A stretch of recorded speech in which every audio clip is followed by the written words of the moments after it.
출애굽기 2장 1절로 10절까지 말씀이에요. 레위 가족 중 한 사람이 가서 레위 여자에게 장가를 들어 그 여자가 임신하여 아들을 낳으니 그가 잘생긴 것을 보고 석 달 동안 그를 숨겼으나 더 숨길 수 없게 되매 그를 위하여 갈대 상자를 가져다가 역청과 나무진을 칠하고 아기를 거기 담아 나일강과 갈대 사이에 두고 그의 누이가 어떻게 되는지를 알려고 멀리 섰더니 바로의 딸이 목욕하러 나일강으로 내려오고 시녀들은 나일강가를 거닐 때에 그가 갈대 사이에 상자를 보고 시녀를 보내어 가져다가 열고 그 아기를 보니 아기가 우는지라 그가 그를 불쌍히 여겨 이르되 이는 히브리 사람의 아기로다. 그의 누이가 바로의 딸에게 이르되 내가 가서 당신을 위하여 히브리 여인 중에서 유모를 불러다가 이 아기에게 젖을 먹이게 하리이까. 바로의 딸이 그에게 이르되 가라 하매 그 소녀가 가서 그 아기의 어머니를 불러오니 바로의 딸이 그에게 이르되 이 아기를 데려다가 나를 위하여 젖을 먹이라. 내가 그 삭스 주리라. 여인이 아기를 데려다가 젖을 먹이더니 그 아기가 자라매 바로의 딸에게로 데려가니 그가 그의 아들이 되니라. 그의 이름을 모세라 하여 이르되 이는 내가 그를 물에서 건져내었음이라 하였더라. 아멘. 자, 하나님 말씀 같이 읽었는데요. 우리 출애굽기 강의 세 번째 시간 모세 물에서 건져냄, 모세 물에서 건져냄 이라는 제목으로 하나님 말씀 나누도록 하겠습니다. 여러분, 우리가 지난 시간에 하나님의 계획 가운데 히브리 민족이 번성하게 되니까 히브리 민족의 번성을 두려워한 파라오의 이야기에 대해서 좀 살펴봤죠. 아주 잔혹한 방법으로 압제하고 은밀하게 사람 보내서 죽이려고 하고, 그쵸? 사내 아이들을 이런 방식으로 하나님의 계획을 막아서려고 하지만 하나님의 계획이 인간에 의해 막힙니까? 막히지 않잖아요, 그죠? 그 와중에 이 패권자 파라오가 아닌 여호와를 경외함으로 히브리 남자 아이들을 살려준 이런 어떤 산파의 이야기를 우리가 봤어요. 하나님을 경외함으로 믿음의 용기를 봤어요, 그렇죠? 근데 여기서 끝나면 세상 권력이 아니죠. 마귀의 어떤 그 압제자가 아니죠, 그렇죠? 아직 안도하기는 일러요. 히브리인들 앞에는 더한 시련이 다가오고 있죠. 그게 뭐예요? 이제 아예 노골적으로 이 히브리 남자아이들을 죽이려는 어떤 그런 계획을 드러내버리잖아요, 파라오가. 그래서 사내 아이들을 낳으면 죽여라. 어떻게? 나일강에 던져서 죽여라. 이런 명령이 오늘 나오거든요, 그죠?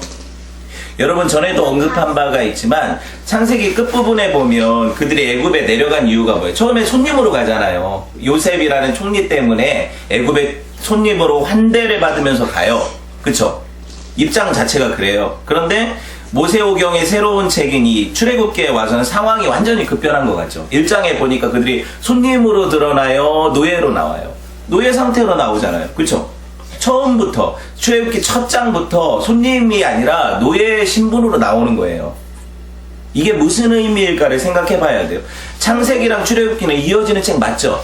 서로 이어지는 책인데 출애굽기는 왜 시작전부터 창세기랑 완전한 구별을 두고 이들의 신분을 노예로 인식하게 우리한테 만들어버릴까? 이게 분명한 출애굽기의 목적 가운데 하나예요. 뭐냐면 우리가 어떤 입장이었는가를 깨달으라는 거예요. 우리가 처음에 하나님을 떠나 범죄한 이후에 어떠한 상태에 떨어져 있었는가를 보라는 거예요.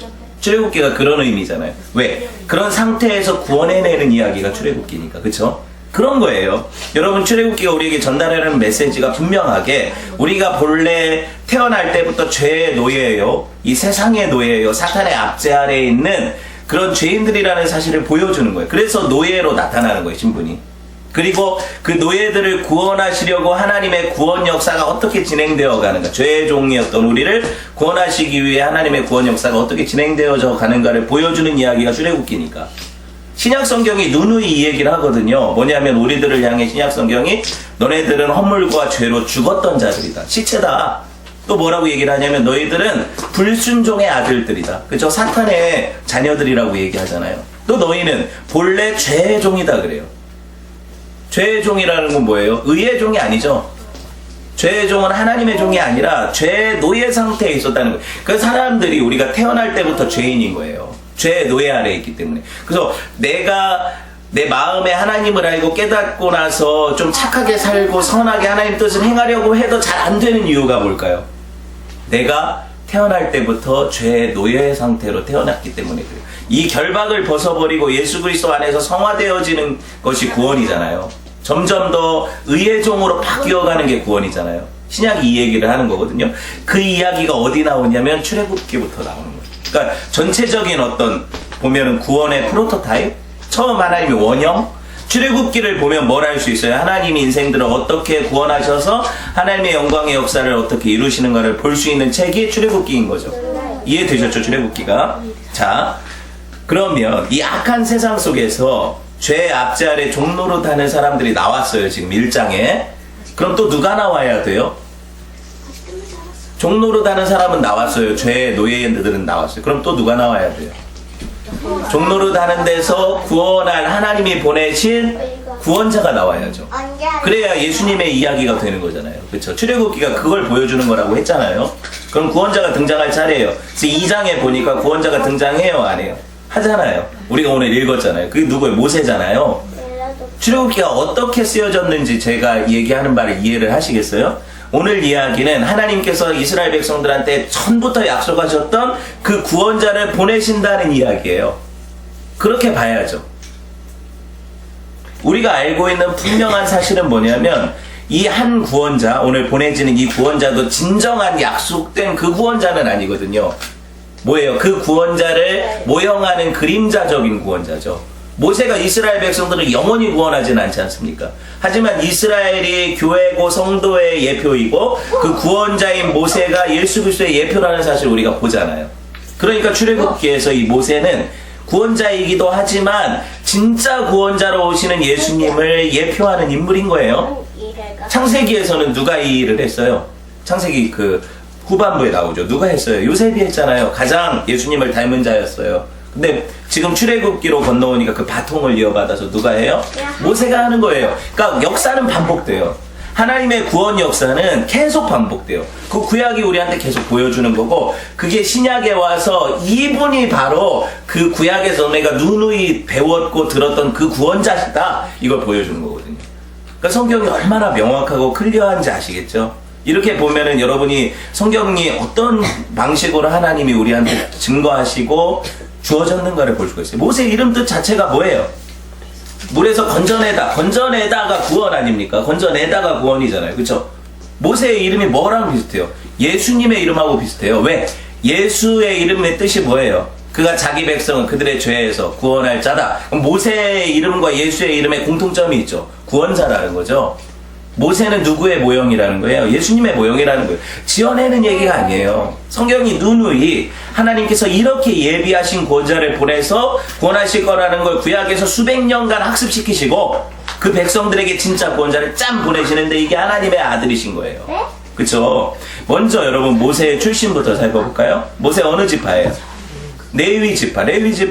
여러분 이게 물론 모세가 더 먼저지만 지파가 그 어떤 그 레위 지파가 하나님으로부터 어떤 역할을 부여받기 먼저예요. 모세가. 레위 지파는 어떤 역할을 나중에 받아요? 시내산에서 제사장의 역할을 받잖아요. 그쵸? 레위 지파 제사하는 역할을 받잖아요. 그쵸? 1절 봅시다. 레위 가족 중 한 사람이 가서 레위 여자에게, 순혈 레위인, 남편도 아내도 레위인이니까 순혈 레위 중요하죠. 왜 중요할까? 레위 하면 나중에 보면 이게 제사장의 역할을 하지만 우리가 그러니까 이런 지파니까 모세가 나왔지 하면 안 돼요. 이건 시대착오적인 거죠. 모세가 먼저 나온 거예요. 그러면 모세는 그 앞에 있는 레위를 봐야 돼요. 이 레위가 어떤 사람인가? 우리가 알기로 레위는 저주받았어요? 축복받았어요? 축복인 것 같지만 저주받았잖아요. 아버지가 그렇게 얘기하잖아요. 실제로 창세기 49장 5절에서 7절에 보면 제가 읽어드릴게요. 시므온하고 레위는 싸잡아서 형제요 그들의 칼은 폭력의 도구다. 내 호나 그들의 모의에 상관하지 말지어다. 내 영광한 그들의 집회에 참여하지 말지어다. 그들이 그들의 분노대로 사람을 죽이고 그들의 혈기대로 소의 발목 힘줄을 끊었음이라. 그러니까 7절에 그 노여움이 혹독하니 저주를 받을 것이요. 딱 그러거든요. 저주받을 거라고 하잖아요. 그죠?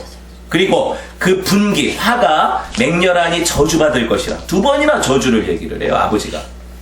그러고 나서 내가 그들을 야곱 중에서 나누고 이스라엘 중에서 흩으리로다. 제가 이걸 설명하면서 그럼에도 불구하고 이게 중요해요. 하나님이 이들의 저주를 축복으로 바꾸시는 내용이 그들을 흩어버리는 내용이거든요. 그쵸? 근데 이 지파에서 여러분이 상식선에서 보면 우리는 항상 이런 어떤 생각을 하잖아요. 하나님의 구원자라면 의롭고 깨끗하고 정의롭고 이런 사람들이 구원자여야 된다고 생각을 하는데, 실제로 하나님의 일하심을 보면 레위 같은 사람에게서 구원자를 보내시잖아요.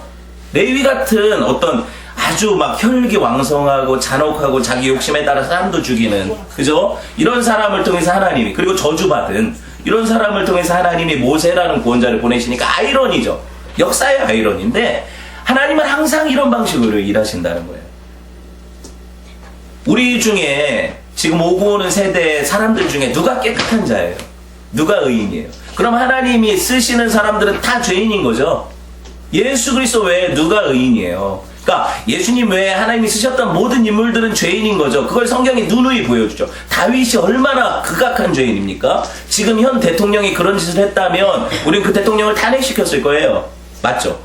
근데 다윗은 그러고도 하나님이 내 마음에 합한 자라는 걸 거두어가지 않으셔요. 은혜라는 게 뭘까요?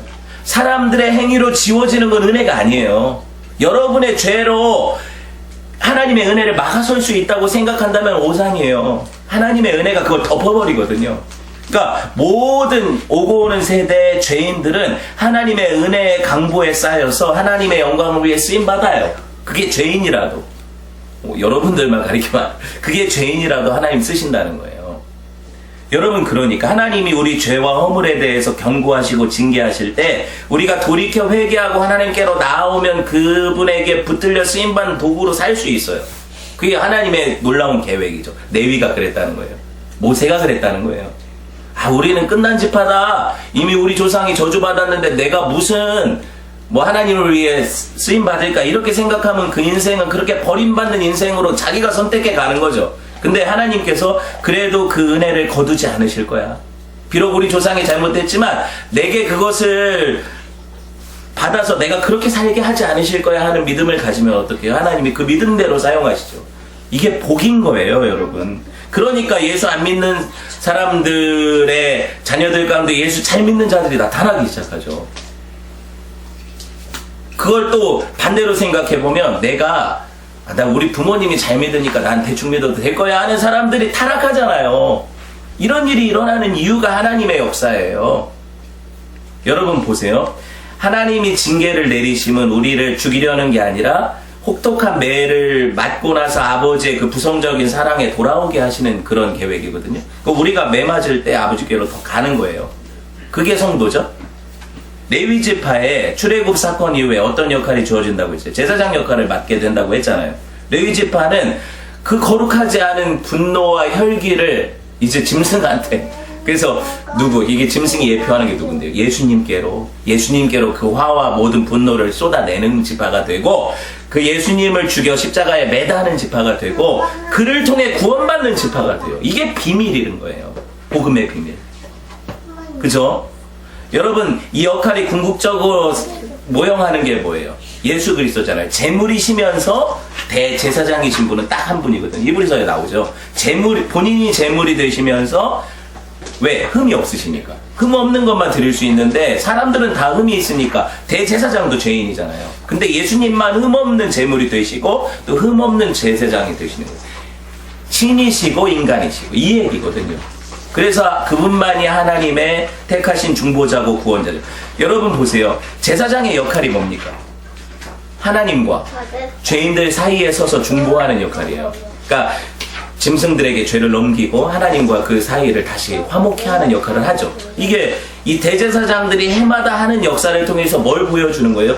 우리에게 하나님이 보내실 그 대제사장 한 분, 예수님을 보여주는 역할을 수백 년간 한 거예요. 짐승 잡아가면서. 그걸 보여주시고, 이게 레위 지파를 통해서 오니까 모세가 레위 지파 출신인 것은 이상하지 않죠. 왜냐면 모세가 언약의 중보자 역할을 하잖아요. 그래서 모세가 어떤 중보자 역을 해요? 나중에 막 사람들이 범죄하고 아론이 금송아지 만들고 막 난리가 났는데 하나님이 역병으로 치시니까 하루아침에 수천 명이 죽어나가는데 어떻게 해요?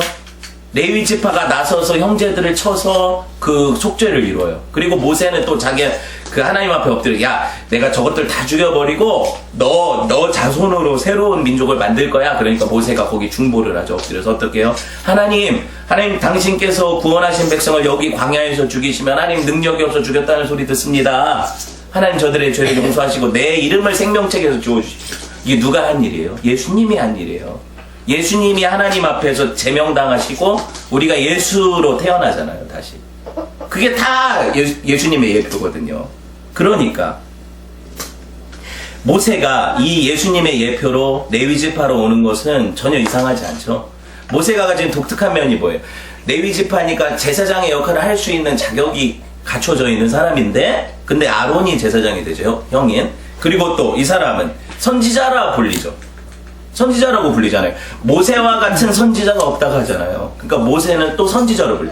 제사장 역할을 하고 선지자 역할을 하죠. 근데 모세는 이스라엘 민족의 지도자죠. 왕의 역할을 해요. 그럼 제사장, 선지자, 왕의 역할을 한 인물은 누구를 예표하는 거예요? 당연히 예수님을 예표하는 거예요. 이렇게 보는 거죠, 성경을. 오늘 본문에 보면 레위지파 부부 사이 아기가 생겨요. 6절에 보니까 아빠 이름 아므람, 여기는 안 써있는데 나중에 보면 나와요. 아므람이고 레위지파. 그리고 엄마 이름은 우리가 잘 아는 요게벳의 노래, 요게벳이죠. 그죠? 재밌는 게 뭐냐면 아므람에 대해서는 성경이 딱 3번 기록을 하는데 그냥 족보의 이름만 나와요. 근데 요게벳은 그녀가 한 일이 나와요. 오늘 살펴보게 되겠지만 상대적으로 많은 얘기가 나오거든요. 신기한 게 출애굽기는 계속 여자들을 통한 구원을 보여주거든요. 히브리 3파들. 그죠? 요게벳 또 그 모세의 누나인 미리암이 하는 일들을 보여줘요. 뭐 미리 알고 한 건지 모르겠지만 미리암이니까. 사실 이 부부에게는 이미 딸 하나랑 아들 하나가 있었어요. 누구예요? 미리암하고 그리고 3살 터울의 형인 아론이 있었어요. 3살 차이거든요. 나중에 성경에 나와요. 근데 여러분 우리가 알기로 그 이전에 십부라 부하 보내서 애기들 죽여라 할 때 그 흉수도 하나님이 피하게 하셨는데 아론이 그 어간에 태어나지 않았을까 싶어요. 3년 차이니까. 그죠? 그리고 나서 그게 실패로 돌아가는 걸 알고 분노한 파라오가 다 이제는 나일강에 버려라 애들을. 그러니까 그 시기에 난 게 누구예요? 모세잖아요. 그렇게 볼 수 있겠죠? 근데 여러분 모세의 부모가 제가 여러분한테 질문을 하는 거예요. 모세를 가졌을 때 이 명령이 내려졌을까? 모세를 갖기 전에 이 명령이 내려졌을까? 답은 여러 가지로 할 수 있겠죠. 그렇죠? 지금 저희 아내는 갖기 전에라고 했고 또 뭐 가졌을 때라고 얘기할 수도 있겠죠. 대답이 여러 가지가 있을 수 있어요. 상식적으로 보면 한번 생각을 해보세요. 그냥 단순하게 상식적으로 생각을 해보면 내가 부모 입장에서 아기를 가지면 아기가 낳는 순간 아들이면 버려야 돼. 이런 상황에서 무모하게 아기를 낳으려는 부모가 별로 없을 것 같아요. 그쵸? 그렇잖아요.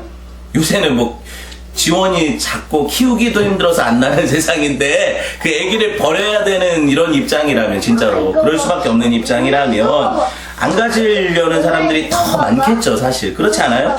맞죠? 근데 여러분 우리가 볼 때 지금 저희 아내가 대답한 것처럼 반대로 생각해 볼 수도 있어요. 이 사람들이 어떤 믿음을 가지고 하나님이 그들에게 주신 명령을 붙잡고 이 일, 아기를 낳는 일을 했을 수도 있다는 거예요. 바로의 명령보다도 하나님의 명령에 우선순위를 두고 뭐예요? 생육하고 번성하라. 내가 너로 큰 민족을 이루어 이 땅에서 나오게 하겠다는 그 약속 붙잡고 했을 수도 있다는 거예요. 아기를 낳는 이 일들을. 그러면 또 뭐예요? 이 일은 단순히 부부가 자연히 아기를 낳는 일이 아니라 믿음으로 그들이 하나님의 약속 붙잡고 아기를 출산하는 여자의 후손이 나올 길을 예비하는 일을 했다는 거죠. 이렇게 볼 수 있잖아요.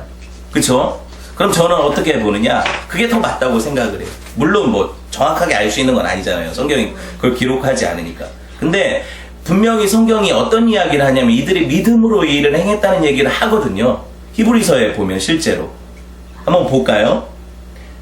어떤 얘기를 하고 있는지. 히브리서 11장 23절 보면 믿음으로 모세가 낳았을 때 그 부모가 아름다운 아이임을 보고 3달 동안 숨겨 왕의 명령을 무서워하지 아니하였으며.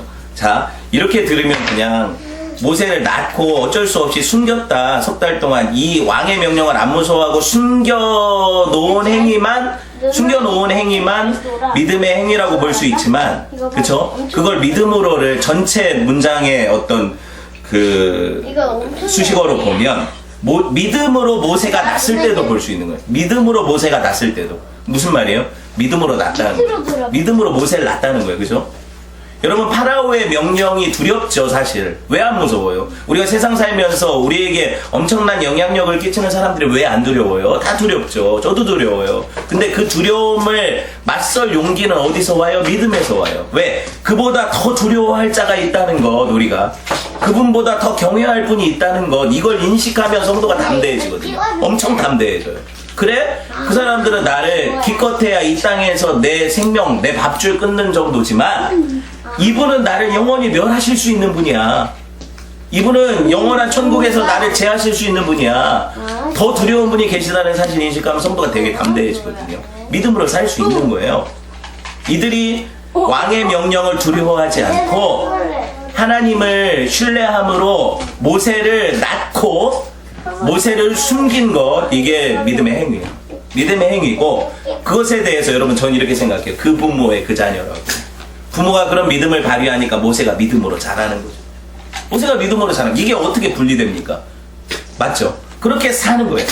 본문 2절에 보니까 모세의 부모가 마치 모세를 이렇게 그냥 대충 읽으면 잘생긴 외모 때문에 그를 석 달 숨겼다고 오해할 수 있게 번역했어요. 보세요. 그 여자가 임신하여 애를 낳는데 그가 잘생긴 걸 보고 석 달 동안 그를 숨겼다. 못생겼으면 어떡할 거예요? 안 숨길 거예요? 이게 번역을 이런 식으로 하면 안 돼요. 이거는 이제 제가 뭐 저보다 더 뛰어난 분들이 번역했겠지만 사실 이 번역은 창세기랑 연결한 문맥에서 번역해야 돼요. 왜냐하면 잘생긴이라는 단어가 토부예요. 토부가 뭐 어디서 써요? 창세기 1장에 보시기에 좋았더라. 보시기에 좋았더라. 제가 설명을 하잖아요. 계속. 굿. 하나님이 보실 때 좋은 상태가 토부거든요. 아들을 딱 봤는데 하나님 보시기에 좋은 거예요. 그러니까 부모가 이건 하나님의 섭리 안에서 낳은 자식이라는 걸 깨닫게 되는 거죠. 근데 제가 이렇게 얘기하면 또 엄마 아빠들이 이렇게 생각해요. 모세는 하나님이 맞잖아요. 그 인생을 보니까 하나님 보내셔서 그렇게 구원자로 쓰실 인생이었는데 우리 모든 자녀들이 그게 해당됩니까? 부모 입장에선 다 모세예요. 그 자녀가. 여러분 봤을 때 딱 태어났더니 하나님 보시기에 안 좋은 애가 나온 거 봤어요? 좋은이 아기를 받았어. 우리 아기를 처음 낳았어요. 의사가 보여줘요. 딱 보니까 보시기 안 좋았어요? 하나님 보시기 안 좋은 것 같아요? 다 좋잖아요. 하나님 보시기 좋잖아요. 그러니까 뭐예요? 부모의 믿음이에요. 하나님이 이 아이를 통해서 당신의 완전한 선한 상태를 이루시기에 구원자로, 하나님이 영광을 위해 쓰실 자로 인식하고 믿는다면 보시기 좋은 상태인 거예요, 이 아이가. 그죠? 그 아이들이 다 지금 보시기 좋은 아이들이에요. 보시기 좋은 아이들인 거죠. 제가 혜인이 처음 봤을 때, 태어났을 때 양수가 잘 안 씻긴 상태로 그냥 간호사가 대충 씻겨서 처음 안아보라고 주더라고요. 처음에 진짜 오징어인 줄 알았어요. 처음에는. 근데 좀 지나서 딱 씻겨가지고 애를 강보에 싸놔가지고 그 따로 있는 병실에다가 놨는데 애기가 밤새 울어도 그렇게 이쁜지, 목소리가 얼마나 이쁜지, 그게 얼굴도 그때는 사실 눈도 못 뜨고 이상하잖아요. 근데도 그렇게 이쁜 거예요. 그 마음을 알죠. 이게 하나님이 보내셨다는 그 확신이 있고, 뭐라고 할까요? 야, 이게 하나님이 보시기 좋은 상태가 맞구나, 이 아이가. 이런 거죠. 모든 부모에게 그래요. 제가 왜 이런 이야기를 합니까? 모든 부모는 모세의 부모가 될 가능성을 가지고 이 땅에 보내준 거예요. 여러분의 자녀는 어떻게 보면 하나님의 당신의 구원 역사에 정말 모세 같은 사람들로 쓰실 그런 가능성을 가지고 보내진 자녀들이에요. 그걸 믿는 거예요. 믿는 거예요, 우리가. 아시겠어요? 제가 더 목소리 크게 할 거예요. 여기 여러분 10달 동안 배 알아서 낳은 자식을 보고 정말 이 아이가 하나님 보시기에 안 좋았다고 생각할 엄마가 없다니까요. 그러니까 여러분은 그 믿음을 처음 가졌으면 그 믿음대로 사셔야 돼요. 하나님이 나한테 정말 당신의 영광을 위해 보낸 자녀니까 그렇게 하나님의 영광 위해 사용해달라고 그렇게 사랑하면서, 그쵸? 이 부부가 아이 낳아서 석 달 몰래 숨겼잖아요. 석 달을 숨겼다는 건 저희가 이제 아기를 길러보니까 이게 이해가 돼요. 처음 아기들은 사실 목소리가 크게 밤새 운다고 해도 그렇게 크지 않아요. 100일쯤 돼요. 엄청 커지죠, 목소리가. 얘네들이 아주 살이 오르고 힘이 생기니까 목소리가 이게 담을 넘어가거든요. 그러니까 석 달 전까지는 어떻게든 숨겼을 거란 말이에요. 꽁꽁 싸매서라도 방음을 해서라도. 근데 애가 너무 크게 울기 시작하니까 이게 감당이 안 돼요. 예전에 울 때는요, 가령 아론이 3살이잖아요, 지금? 제가 이런 생각도 해봤어요. 아론이 3살이면 3살짜리 얼마나 잘 울어요. 그죠? 그러니까 사람들이 애기 울음소리가 들리니 아론이 운 거예요. 이게 가능한데 애기 소리가 묻히니까. 근데 얘가 100일쯤 되니까 지영이랑 같은 타임에 안 울고 아니 같은 타임에 안 울면 상관없는데 같은 타임에 울어버리면 두 목소리가 나오잖아요. 이렇게까지 생각을 해봤어요. 그러면 들킬 수밖에 없는 거예요. 목소리가 너무 크니까. 그쵸? 이렇게 생각을 해보니까 부모가 결국에는 결단을 하죠. 근데 우리가 갈대 상자에 넣어서 나일강에 띄워 보내는 걸 버렸다고 생각하면 안 되는 게, 버릴 거면 그냥 대충 넣어서 버리면 되죠. 그게 아니잖아요. 역청과 나무 진을 칠하고 물이 새지 않도록, 찬양에도 나오지만 여기도 나오거든요. 그렇게 해서 이 아기를 안전하게, 그죠? 어떤 계획을 가지고 나일강에 띄워 보내거든요. 봅시다. 끝까지 아이를 살리려는 치밀한 계획 가운데 버려졌다는 걸 우리가 볼 수 있는 게 뭐냐면 3절 볼게요. 더 숨길 수 없게 되매 그를 위해 갈대 상자를 가져다가 역청과 나무진을 칠하고 아기를 거기 담아 나일강 갈대 사이에 두고, 이게 얕은 부분이에요. 강가. 그러다가 그 누이가 어떻게 되는지 알려고 멀리 섰더니 왜 이걸 보려 갔을까요? 아이를 살리려는 마음이죠. 5절에 보니까 바로의 딸이 목욕하러 나일강으로 내려오고 시녀들이 나일 강가를 거니, 이거 우연이 아니거든요. 그가 갈대 사이에 상자를 보고 시녀를 보내어 가져다가, 여기 보세요. 이 모든 것의 행위 주체가 2절에 나오거든요. 그 여자가 주어예요. 그래서 제가 그 얘기를 하는 거예요. 아빠는 쏙 빠지죠. 그 여자가 주체가 돼서 이 여인의 세밀함을 보면, 이렇게 잘 준비해서 아이를 띄우는데 아무 때나 띄운 게 아니라 바로의 공주가 목욕하러 오는 시기를 알았고 그 장소를 알았어요. 이미 알고 있었어요. 그쵸? 이게 제의적으로 그들이 나일강에서 몸을 씻는 행위를 했고, 파라오의 자녀들이. 그리고 그때를 알아서 그때에 데려다 놓고 그냥 띄워보낸 게 아니라 미리암을 딸려서 이를 치밀하게 계획을 하는 거죠. 무슨 말인지 아시겠어요? 그러고 나서 이렇게 보내는 거예요, 얘기를. 공주가 나일강가로 나온 이 시점에 딱 그날 띄워보내니까 시녀들이, 또 공주가 아무리 눈이 멀었어도 갈대 상자 애기가 떠내려오는, 어떤 상자가 떠내려오는 걸 보고 신기하겠죠. 그죠? 그래서 봐요, 못 봐요? 보게 되잖아요. 만약에 못 봤다면 다시 갔다가 다시 보게 띄워놨을 거예요. 제가 볼 때. 미리암이 왜? 버린 게 아니거든요. 계획이 있거든요. 물론 그 계획 안에 하나님의 일하심이 포함되는 거예요. 사람이 이런 거거든요. 지난 1장에 보면 얘네들이 포기하지 않았다는 걸 볼 수 있는 게, 산파의 행위도 그렇고 요게벳이나 미리암, 이 여인들의 행위는 다 하나님을 의지하면서 자기 최선을 다했어요. 자기 최선을 다했지 하나님이 다 하실 거야 하고 맡기는 그런 법이 없어요. 성도들이 착각하는 게 이거거든요. 그쵸? 우리가 일하지 않고 하나님이 다 하실 거야. 병원에 안 데려가고 하나님이 낫게 하실 거야. 그것도 무모해요. 우리가 하나님 앞에 내 최선을 다하면서 하나님을 의지해요. 봅시다. 구원자가 성경에서 여자의 후손으로 불리는 이유가 여자들이 이렇게 열심히 그 구원자를 살려내서가 아닐까, 저는 혼자 이렇게 생각을 해봐요. 6절 보니까 열고 그 아기를 보니 아기가 우는지라. 이건요 사실 우연이라고 볼 수 없어요. 아기가 데려다 놓으니까 뚜껑 딱 여니까 막 울어요. 얼마나 불쌍해요. 이게 우연이라고 볼 수가 없어요.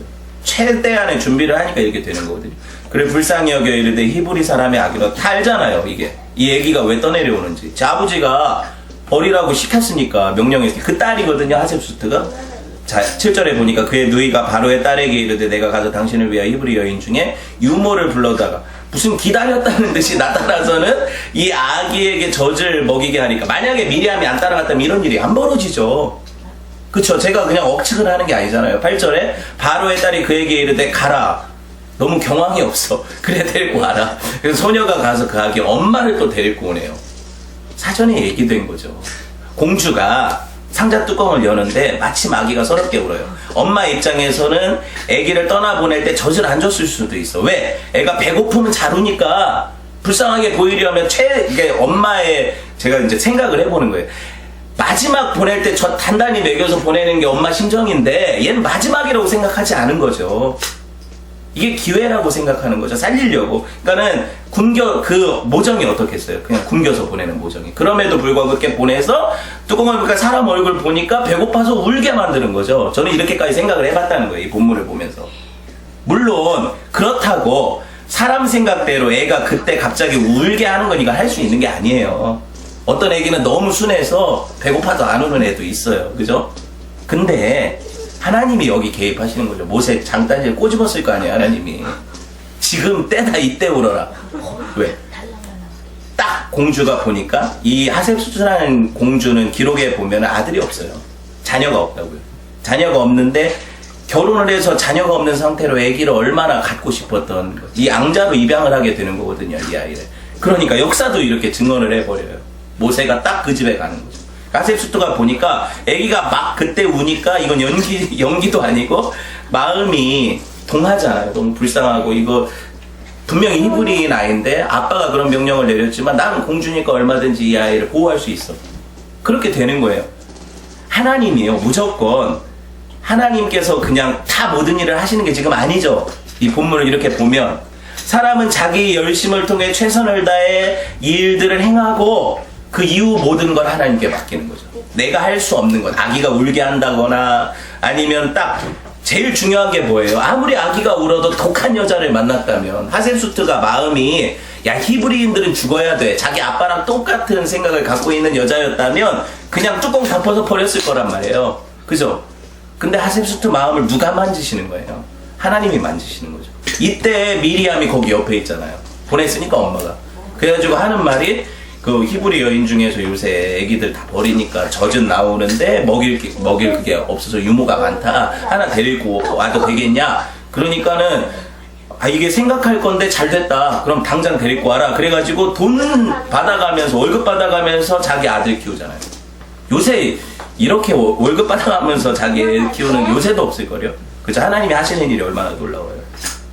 얼마나 놀랍냐고요.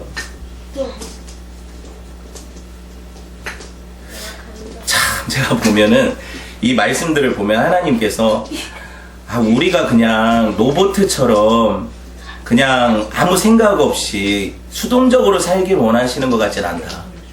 내가 하나님의 뜻이 무엇일까 고민하고 내가 여기서 내가 할 수 있는 최선을 다해서 노력을 하고 기도하고 맡기면 하나님이 그 일에 시너지를 주셔서 하나님 영광을 위해서 이 일들을 아름답게 행하실 수 있겠구나.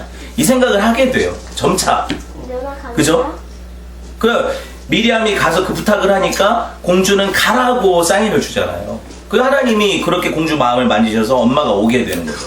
엄마가 오니까 이게 재밌는 게 뭐냐면 모세가 5살 되기 전까지는 바로 왕궁에서 크질 않아요. 히브리 엄마 집에서 커요. 봅시다. 9절. 바로의 딸이 그에게 이르되 그 아기를 데려다가 이 아기를 데려 나를 위하여 젖을 먹이라. 내가 싹쓸 주리라. 여인이 아기를 데려다가 젖을 먹이더니 그 아기가 자라매 바로의 딸에게 데려가니 그가 그의 아들이 되니라. 자, 그럼 데려가기 전에는 어디 있었다는 거? 엄마 집에 있었다는 거잖아요. 그죠? 그렇게 볼 수 있죠. 보통 그 시기에 아기들 젖대는 시기가 늦었다고 제가 설명을 많이 했잖아요. 한 5살쯤 뗐거든요. 먹을 게 없으니까. 이유식 같은 게. 그러니까 그가 엄마에게서 5살이면 자기 어떻게 보면 어린이의 모든 인격과 정서가 형성된 시기예요. 그러고 나서 보내지는 거죠, 왕궁에. 그때부터는 이제 애굽의 모든 학문과 기술을 습득하게 되겠죠. 왕자로서의 교육을 받게 되겠지만 정체성은 이미 형성됐어요. 히브리인으로. 그죠? 하나님을 섬기고 경외하는 이로 형성된 거예요. 그러면 이 모든 일들이 하나님 혼자 다 하시는 일이 아니라는 걸 알 수 있잖아요. 하나님이 하신 거 맞아요. 근데 제가 항상 제 설교에 여러분이 맹점이라고 생각할 수 있는 게 뭐냐면 저는 그런 의도로 하지 않았지만 우리가 맡기면 다 하신다 이런 식으로 오해될 소지가 있더라고요. 제가 제 설교를 모니터링을 해보니까 그게 아니거든요. 그런 의미가 아니에요. 우리는 하나님을 신뢰함으로 최선을 다해야 돼요. 그리고 하나님이 하신 거라는 고백이 있어야 돼요. 그 얘기거든요. 실제로 하나님이 하시는 거니까 그렇게 볼 수 있죠. 그렇지만 우리도 이 일을 하는 거예요. 참 놀랍지 않나요? 10절에 10절이 아니라 요게벳이라는 엄마는 이런 어떤 하나님께 기도함을 통해서 받은 지혜로 이 일들을 행했을 때 하나님이 응답하셨고 그래서 자기 아들을 키울 수 있는 은혜를 받았는데 이 시기에 적어도 공주의 아들을 키우고 있는 유모니까 강제 노역에 동원됐겠어요? 당연히 안 됐겠죠. 얼마나 아기와의 교류를 통해서 그 5년이라는 시간을 보장받고 키운 거거든요. 월급 받아가면서 공주가 다 보호해줘 그 집을. 그러니까 얼마나 은혜냐고요 이게. 그죠? 모세 출생 연도를 BC 1446년 출애굽이 BC 1446년이라고 제가 많이 말씀드렸으니까 그때로부터 80년 전으로 보는 거죠. 왜냐면 출애굽은 모세가 80세에 시작을 했으니까. 그러면은 출생 연도가 BC 1526년이 되죠. 마이너스로 계산을 해보면 투트모스 1세식이라고 생각을 해요. 근데 그 양어머니가 양어머니가 투트모스 1세의 무남동 여인 하셉수트라는 여자예요. 그러니까 그 여인은 아까도 얘기했지만 남편 사이에 아기가 없었어요. 그래서 모세를 입양을 해서 양어머니가 되고, 사실 모세는 보세요, 차기 파라오감으로 키워져요. 차기 파라오감으로 키워진다고요. 차기 파라오감. 그러니까 모세가 만약에 왕궁에서 애굽인을 살해하는 그 일들이 없었다면 파라오가 됐을 거란 말이에요. 그런데 이 다른 어떤 사촌, 모세의 사촌이 이제 왕이 되거든요. 나중에 그 투트모스 2세인가 3세인가 그 출애굽할 때 그 왕이 그렇게 되거든요. 근데 그게 누구냐면 하셉수트의 조카예요. 조카가 왕이 된다고요. 그러면은 모세가 있었으면 모세가 왕이 될 수 있었다는 얘기잖아요. 하셉수트가 20년을 섭정을 해요. 그 조카를 허수아비로 세워놓고 수령 청정을 한다고요. 그렇게 강력한 여자였어요, 공주가. 그러니까 자기 아들을 왕으로 만들 가능성이 있는 충분한 여자였다는 얘기를 하는 거예요. 제가 얘기하는 거. 이게 역사가 증언을 하는 거거든요. 그러니까 모세는 물에서 건졌다는 뜻이죠. 구원자라는 뜻이죠. 그렇죠? 이 친절한 코멘트가 왜 나오는 것 같아요? 모세의 생애가 앞으로 자기 백성 이스라엘을 어떻게 홍해에서 건져낼까 보여주는 거죠. 물에서 건진 그 구원이 자기에게 임했어요. 이미 자기가 그걸 경험하고 그 백성들을 물에서 건져내는 자로 쓰임받거든요. 홍해에서. 그죠? 이게 모세의 일생을 보여주는 코멘트죠. 그리고 이 아이가 구원받은 방식이 이제 나중에 보면 예수께서 그 홍해 사건을 예로 들면서 너네가 세례를 받아야 된다 그러거든요. 그렇죠? 그러니까는 예수님이 이스라엘 백성들에게 성령을 통해 세례를 주시고 구원해내시는, 교회를 구원해내시는 방식하고 또 똑같은, 그렇게 연결되어 있어요. 여러분, 모세 부모가 하나님의 구원을 신뢰했어요, 안 했어요? 신뢰했죠. 신뢰했지만 부모로서의 책임을 다했어요, 안 했어요? 다 했어요. 이게 얼마나 중요한지. 정말 포인트 아니에요. 이제 말씀을 좀 정리하고 싶어요. 뭐냐면 이 갈대상자가, 이 단어가 테바라는 히브리어 단어거든요. 근데 어디 쓰인 단어라고 제가 전에 설명했는데 창세기에서 방주예요. 똑같은 단어예요. 노아가 방주를 만들었다고 하죠. 그때 방주라는 단어가 같은 단어라고요. 이 갈대상자에 쓰인 단어, 테바라는 단어예요. 왜냐면은 방주 자체가 노도 없고 돛도 없는 그 상자같이 생겼거든요. 그 물에 떠다니는. 그래서 상자라고 하는 거예요. 그 테바라는 단어인데 신기한 게 뭐냐면 그때도 하나님이 노아한테 이렇게 얘기하시잖아요.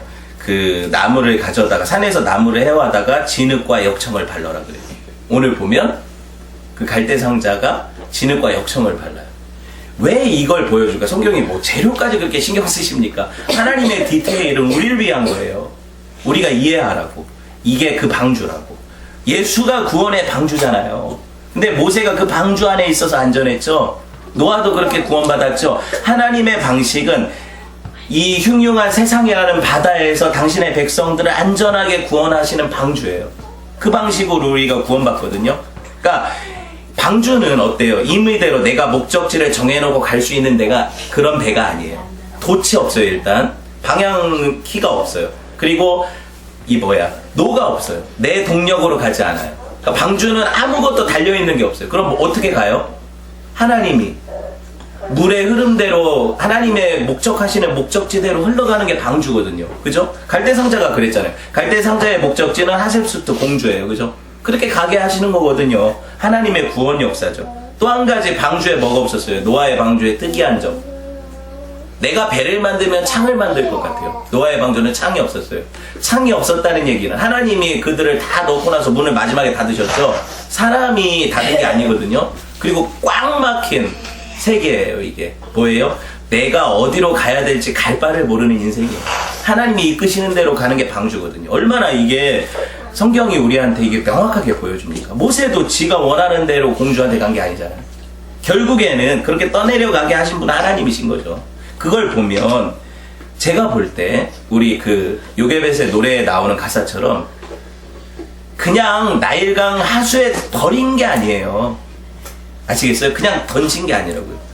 이걸 다시 바꿔 표현하면 이 요게벳이라는 엄마는 하나님 손의 아기를 떠나보낸 거예요. 하나님께 맡긴 거라고요. 그래서 성경에서 그 맡기다라는 뜻이 그거잖아요. 짐을 버리다라는 뜻이잖아요. 같은 단어거든요. 그렇게 되는 거예요. 내 인생의 어떤 목적지, 방향, 내가 아끼는, 사랑하는, 추구하는 이런 것들을 주께로 십자가에 내려놓으면 그분이 해결해 가시는 거예요. 그게 인생이에요. 하나님 손에 맡기면 그걸 신뢰하면, 하나님의 일하심을 신뢰하면 우리가 생각하는 어떤 방식으로도 이 아이나 아니면 할 수 있는, 내가 줄 수 있는 어떤 것보다도 더 귀한 것들을 하나님이 공급하시고 당신께서 키워내시는 이 과정을 보게 되겠죠. 자, 지금까지 이제 모세 얘기 다 했으니까 봅시다. 결론적으로 2000년 전 한 아기가 이 땅에 보내졌어요. 이 땅에 버려진 것처럼 보내졌어요. 그렇죠? 구유에. 로마 압제 아래에서 악한 왕이 통치하고 있었죠. 동방박사들 이야기 듣고 죽이려고 했죠. 그래서 2세 이하의 예루살렘 아이들을 다 죽이라는 명령이 떨어졌어요. 누구 얘기랑 되게 비슷해요? 모세 얘기랑 비슷하잖아요. 그죠? 첫 계획이 실패하자 그 왕이 다 그 애들 죽이려고 한 거잖아요. 첫 계획은 동방박사들이 가르쳐주면 거기 가서 그 애기만 죽이려고 했는데, 근데 안 오니까 또 딴 데로 돌아가니까 애기를 다 죽여라 명령했는데 그 부모가 그 헤롯 대왕의 명령을 무서워했다면 아기가 죽었겠죠. 근데 그 부모는 헤롯 대왕의 명령보다 하나님을 경외했어요. 그래서 애굽으로 2년간 피신해서 돌아오죠. 나사렛으로.